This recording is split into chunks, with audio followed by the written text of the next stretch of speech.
इस वीडियो में हम बात करने वाले हैं जियोमेट्री के एक इंटरेस्टिंग एंड इंपॉर्टेंट कंसेप्ट की, और उस कंसेप्ट का नाम है अपोलोनियस थ्योरम। तो फर्स्ट ऑफ ऑल हम ये देखेंगे कि उस थ्योरम को हम यूज कैसे करते हैं, उसका एप्लीकेशन क्या है। एक प्रॉब्लम स्टेटमेंट का एग्जांपल लेके हम इस बात को समझेंगे एंड देन उसके बाद हम उस थ्योरम का प्रूफ भी देखेंगे। चलिए हम आगे और चलते हैं और समझते हैं अपोलोनियस थ्योरम को। तो सपोज हम एक ट्राइंगल कंसीडर करते हैं, ट्राइंगल एबीसी। हम एक ट्राइंगल कंसीडर कर लेते हैं, ट्राइंगल एबीसी। इसके तीनों वर्टेक्स का नाम रख देते हैं। इसको बोल देते हैं वर्टेक्स ए, इसको बोल देते हैं vertex B and it is और वर्टेक्स सी। ठीक, अब हम एक पॉइंट ले लेते हैं बीसी पर, इस थर्ड साइड बीसी पर एक पॉइंट ले लेते हैं, इसका मिड पॉइंट डी। ठीक, अब इस मिड पॉइंट को हम इस वर्टेक्स से ज्वाइन कर देते हैं, इस मिड पॉइंट को हम इस वर्टेक्स से ज्वाइन कर देते हैं। तो ये जो एक लाइन आई है एडी, इस एडी लाइन को हम बोलते हैं median of a triangle. It is our median of a triangle, हम इसको मीडियन नाम दे देते हैं। ठीक, तो अब क्या होती है सर मीडियन? तो किसी भी ट्राइंगल में, किसी भी ट्राइंगल के वर्टेक्स को उसके अपोजिट साइड के मिड पॉइंट से ज्वाइन करने वाली लाइन जो होती है उसको हम मीडियन बोलते हैं। तो ये जो एडी है इस वर्टेक्स ए से ड्रॉ की गई है और ये उसके अपोजिट साइड बीसी के मिड पॉइंट डी से ज्वाइन की गई, इसलिए उसको मीडियन ऑफ अ ट्राइंगल बोल रहे हैं। अब जैसे ये एडी है, ऐसे इस ट्राइंगल में 3 मीडियंस हो सकती है। और खास बात ये है कि जब हम तीनों मीडियन को ड्रॉ करके देखते हैं तो ये ट्राइंगल की किसी भी ट्राइंगल की जो तीनों मीडियंस होती है वो कंकरेंट होती है। अब ये कंकरेंट होने का क्या मतलब? कंकरेंट होने का मतलब ये है कि जब तीनों मीडियंस को ड्रॉ किया जाएगा तो ये तीनों मीडियन एक दूसरे को एक ही पॉइंट पर इंटरसेक्ट करेंगी, और जो पॉइंट ऑफ कंकरेंसी आएगा या जो पॉइंट ऑफ इंटरसेक्शन आएगा उस पॉइंट ऑफ इंटरसेक्शन को बोलते हैं सेंट्रोइड। ठीक है, तो इस तरीके से हम तीनों जब मीडियन ड्रॉ करेंगे, यानी जब वर्टेक्स बी को हम एसी के मिड पॉइंट से ज्वाइन करेंगे और वर्टेक्स सी को एबी के मिड पॉइंट से ज्वाइन करेंगे, ये तीनों मीडियंस होंगी ये एक ही पॉइंट पर इंटरसेक्ट करेंगी, और जो पॉइंट ऑफ इंटरसेक्शन आएगा उसको हम सेंट्रोइड बोलते हैं। ठीक है, चलिए वापस हमारे टॉपिक पर आते हैं। तो सपोज हमें ये ट्राइंगल गिवन है और इस ट्राइंगल में हमें ये तीनों साइड्स हमें दे रखी है। सपोज ए बी जो हम मान लेते हैं कि ए बी जो है वो 5 सेंटीमीटर की दे रखी है, और ए सी जो है वो 7 सेंटीमीटर दे रखी है, और जो बी सी है वो 8 सेंटीमीटर की दे रखी है। ये तीनों साइड्स हमें इस ट्राइंगल में गिवन है। अब क्वेश्चन ये है कि तीनों साइड्स अगर हमें गिवन है तो हमें इस एडी मीडियन की लेंथ बतानी है, इस मीडियन की लेंथ हमें कैलकुलेट करके बतानी है। तो अगर आप नॉर्मली इस क्वेश्चन को सोचे ना तो काफी टफ हो सकता है हमारे लिए ये ना, पर अगर हम इस क्वेश्चन को सॉल्व करने के लिए अपोलोनियस थ्योरम का यूज करें तो ये question with in A second solve हो जाएगा, है ना। तो समझते हैं क्या होती है अपोलोनियस थ्योरम। तो सबसे पहले मैं स्टेटमेंट लिख के बताता हूँ आपको क्या होता है। तो ध्यान से देखिए, हम जिस मीडियन की बात कर रहे हैं, सर किस मीडियन की बात कर रहे हैं? एडी। किस वर्टेक्स से ड्रॉ की गई है? ये वर्टेक्स ए से ड्रॉ की गई है। तो जिस वर्टेक्स से मीडियन ड्रॉ की गई है अगर उसकी हमें लेंथ कैलकुलेट करनी है तो उस वर्टेक्स को कंटेन करने वाली साइड्स को आप ध्यान से देखें। कौन कौन सी साइड्स है सर? एक तो ए बी साइड है और ए सी साइड है। तो आप दोनों के स्क्वायर का सम लिख दें सबसे पहले। तो हमने बोला A B square plus A C square, उस वर्टेक्स को कंटेन करने वाले दोनों साइड्स के स्क्वायर का सम लिख दिया। अब सर ये क्या होता है, इसका ये किसके बराबर होता है? तो ये जो दोनों साइड्स के स्क्वायर का सम है ये डबल होता है, ये दोनों साइड्स के स्क्वायर का सम ये डबल होता है। किससे डबल होता है? मीडियन की लेंथ का स्क्वायर प्लस थर्ड साइड जो बच गई है उसके हाफ का स्क्वायर। अब थर्ड साइड कौन है सर? थर्ड साइड तो एबीसी है, और बीसी का हाफ किसके बराबर होगा? बीसी का हाफ या तो बीडी के बराबर होगा या तो डीसी के बराबर होगा। तो या तो आप बीडी स्क्वायर लिख दें या तो डीसी स्क्वायर लिख दें। अभी के लिए हम फिलहाल बीडी स्क्वायर लिख देते हैं, तो हम लिख देते हैं बीडी स्क्वायर। ठीक, तो ये जो स्टेटमेंट मैंने लिखा A B square plus A C square is equal to 2 times of AD square plus BD square, इस स्टेटमेंट को हम बोलते हैं अपोलोनियस थ्योरम। अब ध्यान से देखें, इस स्टेटमेंट की खास है, ये इस स्टेटमेंट की खास बात है, इस स्टेटमेंट में इस ट्राइंगल के तीनों साइड्स आ गई है। ए बी आ गई है, ए सी आ गई है और ये बीसी भी आ गई है। क्योंकि बीडी की हमने बात की है तो बीडी तो हाफ है बीसी का, तो डीसी भी आ गई है। ये जो स्टेटमेंट है ये ट्राइंगल के तीनों साइड्स को भी इंक्लूड करता है और साथ ही साथ उसके मीडियन की लेंथ को भी इंक्लूड करता है। तो इस स्टेटमेंट का यूज करके हम मीडियन एडी की लेंथ निकाल सकते हैं, और इसी स्टेटमेंट या इसी थ्योरम को हम बोलते हैं अपोलोनियस थ्योरम। तो चलिए इस स्टेटमेंट का यूज करके एडी की लेंथ कैलकुलेट करने की कोशिश करते हैं। अब ध्यान से देखें, ये ए बी स्क्वायर है प्लस ए सी स्क्वायर है। सर ए बी की वैल्यू कितनी दे रखी है? 5 सेंटीमीटर। तो ए बी स्क्वायर कितना होगा? 25। तो हमने ए बी स्क्वायर की जगह 25 रख दिया। सेम ए सी स्क्वायर की, ए सी की वैल्यू 7 सेंटीमीटर है तो ए सी स्क्वायर कितना होगा? 49 हो जाएगा। इसकी जगह 49 लिख दिया। यह जाएगा 2 इंटू एडी स्क्वायर, तो कैलकुलेट करना है तो एडी स्क्वायर की जगह एडी स्क्वायर ही रख दिया, प्लस बीडी स्क्वायर कितना है सर? सर बीडी जो है बीसी का हाफ है, तो बीसी अगर 8 सेंटीमीटर है तो बीडी कितना होगा? 4। तो ये आ जाएगा 4 का स्क्वायर यानी 16 सेंटीमीटर। चलिए इसको मैं डायरेक्ट 16 सेंटीमीटर लिख देता हूँ, ये आ जाएगा 16 सेंटीमीटर। ठीक, अब इसको सॉल्व कर लें सर। 25 प्लस 49 ये आ जाएगा 74। 74 is equal to 2 into AD square, 2 into AD square plus 16, और 2 से 74 को कैंसिल कर दो, दिया जाएगा 37। जाएगा 37 is equal to AD square plus 16। हमें एडी की वैल्यू निकालनी है तो 16 को इधर ले आए तो ये माइनस हो जाएगा, तो 37 माइनस 16 ये आ जाएगा 21 is equal to AD square. अब AD square is equal to 27 है, हमें चाहिए एडी की वैल्यू, तो दोनों साइड स्क्वायर रूट ले लेते हैं। अब स्क्वायर रूट लेने पर एक बार ये under root plus under root 21 आएगा, एक बार आएगा माइनस अंडर रूट 21। तो जो कि लेंथ है, लेंथ कभी नेगेटिव हो नहीं सकती, इस बार इसका प्लस आंसर आ जाएगा। तो अंडर रूट स्क्वायर रूट लेने पर हम एडी की वैल्यू पाएंगे, ये आ जाएगी अंडर रूट 21 सेंटीमीटर। तो इस तरीके से इस थ्योरम का यूज करके हम मीडियन एडी की लेंथ को कैलकुलेट कर सकते हैं। ये इस अपोलोनियस थ्योरम का खास बात है और यही इसका एप्लीकेशन है, इसका यूज इस तरीके से कर सकते हैं। ठीक है, तो आई होप कि आपको इसका यूज क्लियर हुआ होगा, कहाँ यूज करते हैं वो भी क्लियर हुआ होगा। तो चलिए अब हम इसका प्रूफ देखते हैं कि इसका प्रूफ हम किस तरीके से कर सकते हैं, इस स्टेटमेंट को आप किस तरीके से प्रूफ कर सकते हैं। ठीक है, तो चलिए आगे बढ़ते हैं इसके प्रूफ की तरफ।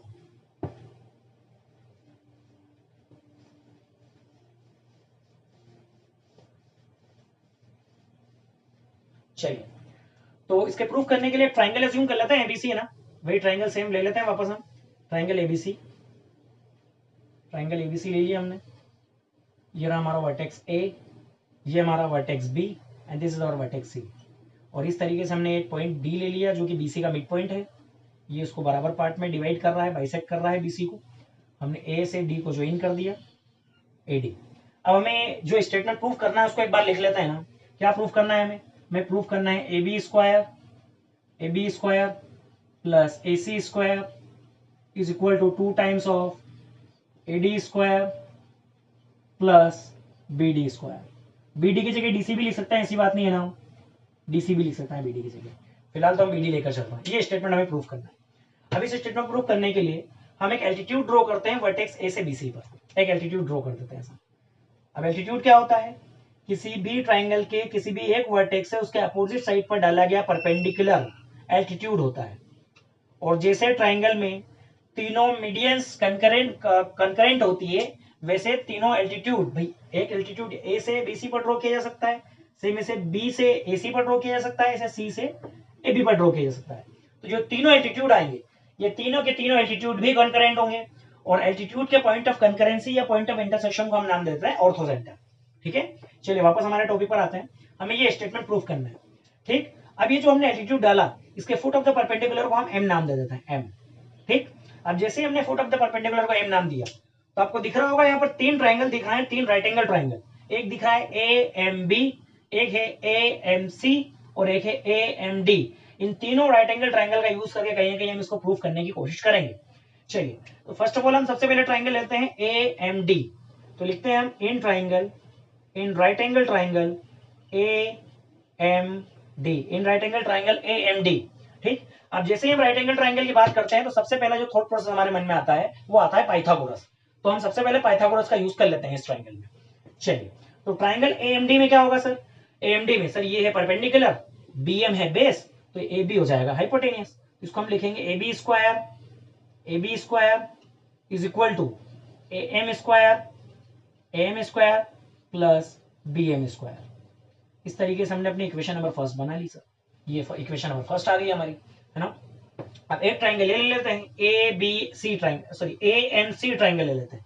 अगला ट्राइंगल ले लेते हैं in triangle A M C, in triangle A M C में सर ये ए सी हाइपोटेनियस होगा, ए एम जो है परपेंडिकुलर होगा और ए सी जो है वो हमारा बेस हो जाएगा। इसको लिखेंगे A C square is equal to A M square plus M C square. This is our equation number second, है ना। अब दो ट्राइंगल ले लिया, दो ट्राइंगल से दो इक्वेशन मिल गई। एक थर्ड वाला ट्राइंगल ले लेते हैं ए एम डी।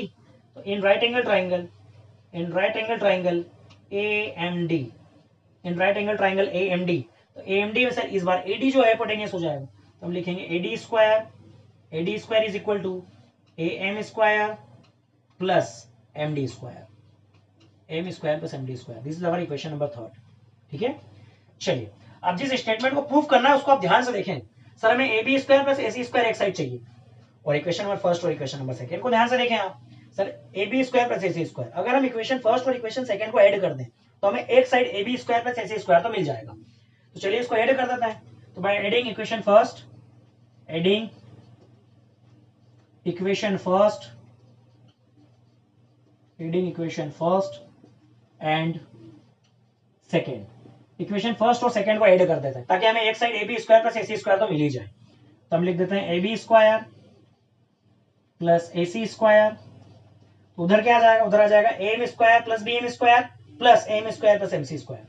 तो लिख देंगे A M square plus B M square plus A M square plus M C square plus M C square. तो A M square plus A M square, two A M square आ जाएगा, ये आ जाएगा A B square plus A C square is equal to 2 times of A M square plus B C square, sorry B C नहीं B M square plus M C square. जो बचा है उसको भी लिख दिया हमने। ठीक, तो हमें जो एक साइड चाहिए था वो तो हमें मिल गया सर, एक साइड जो हमें चाहिए था वो तो हमें मिल गया। अब हमें इस side A D square plus B D square लाना है, तो कहीं ना कहीं हमें बी एम और एम सी को ही चेंज करना पड़ेगा। तो ये रहा हमारे पास बी एम और ये रहा एम सी। इसको लिखने का तरीका चेंज करते हैं थोड़ा सा हमें ना। तो ध्यान से देखें सर, ये रही हमारी बी एम लेंथ, ये रही हमारी बी एम लेंथ। तो क्यों ना हम बी एम को ऐसे लिख दें B D minus M D, और एम सी को इस तरीके से लिख दें M C M D plus D C. तो बी एम को लिख देंगे B D minus B M, B D minus M D, और एम सी को लिख देंगे M D plus D C. तो बस लिखने का तरीका चेंज करना है इसको। इसको लिखेंगे A B square plus A C square is equal to 2 times of A M square plus B M को क्या लिख सकते हैं, बी एम को B D minus M D, B D minus M D का square plus M C square क्या लिखते हैं sir, M C square M D plus D C. इसको लिख देंगे हम M D plus D C का स्क्वायर। ठीक, इस तरीके से हमने उसको एक बार माइनस के फॉर्म में लिख दिया, एक बार प्लस के फॉर्म में लिख दिया।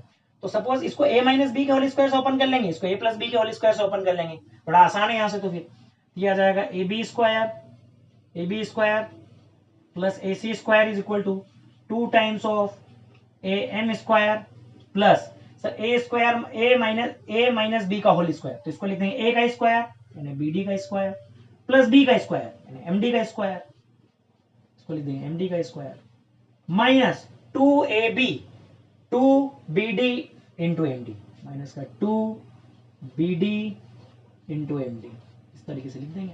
इसको a माइनस बी से ओपन कर लिया, इसको a प्लस बी के होल स्क्वायर से ओपन कर लेंगे। तो ये रहा हमारा a, ये रहा हमारा b।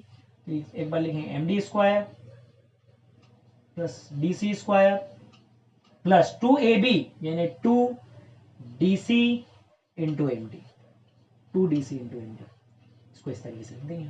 चलिए अब यहां ध्यान से देखें आप sir, 2bd into M D 2dc into M D, और bd और dc तो बराबर है क्योंकि d मिड पॉइंट है, तो bd और dc तो बराबर है। यानी ये लिखा है 2bd इंटू एम डी और ये लिखा है 2bd इंटू एम डी। एक बार माइनस में एक बार प्लस में, तो एक बार प्लस में एक बार माइनस में, तो ये तो कैंसिल हो जाएगा। तो जो बचा है उसको लिख लेते हैं। तो यह जाएगा A B square plus A C square is equal to 2am square plus, यहां से देखें sir M D square plus M D square, तो यहां जाएगा 2md square plus B D square plus D C square. Sir B D और D C तो बराबर है, तो क्यों ना हम डी सी को भी बी डी लिख दें। तो जैसे ही हम डी सी को बी डी लिखेंगे तो B D square plus B D square, यह जाएगा 2bd स्क्वायर। तो यहां से हम 2 कॉमन ले लेते हैं, तो यह जाएगा A B square plus A C square is equal to 2 हमने कॉमन लिया, तो अंदर बचेगा A M square plus M D square plus B D square. ठीक, चलिए यहां तो हम पहुंच गए। अब ध्यान से देखें आप, ये जो स्टेटमेंट आया है A B square plus A C square is equal to 2 into A M square plus M D square plus B D square. इसमें आप A M square plus M D square को ध्यान से देखें, A M square plus M D square A D square के बराबर। तो from equation third अब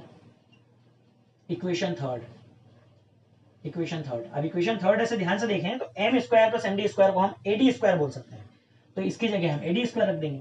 यह जाएगा A B square A B square plus A C square is equal to 2 times of A M square plus N D square की जगह रख देंगे A D square plus B D square की जगह B D square. तो हमने इस तरीके से इस थ्योरम को प्रूव कर दिया है ना। आप बी डी की जगह डी सी भी रख सकते हैं ना, यानी ये सेम स्टेटमेंट इस तरीके से भी लिखा जा सकता है, A B square plus A C square is equal to 2 into A D square plus D C square. इस तरीके से भी हम लिख सकते हैं, दोनों सेम ही बात है ना, क्योंकि बी डी और डी सी बराबर है। तो इस स्टेटमेंट को हमने प्रूव कर दिया और यही है हमारी अपोलोनियस थ्योरम। काफी मजेदार थ्योरम है ना, इसका यूज करके हम इस क्वेश्चन को मीडियन की लेंथ निकालने वाले क्वेश्चंस को विद इन सेकंड सॉल्व कर सकते हैं ना। तो आई होप कि आपको इसका क्वेश्चंस भी समझ में आया होगा, इसका एप्लीकेशन, इसका यूज समझ में आया होगा, इसका प्रूफ भी क्लियर हुआ होगा।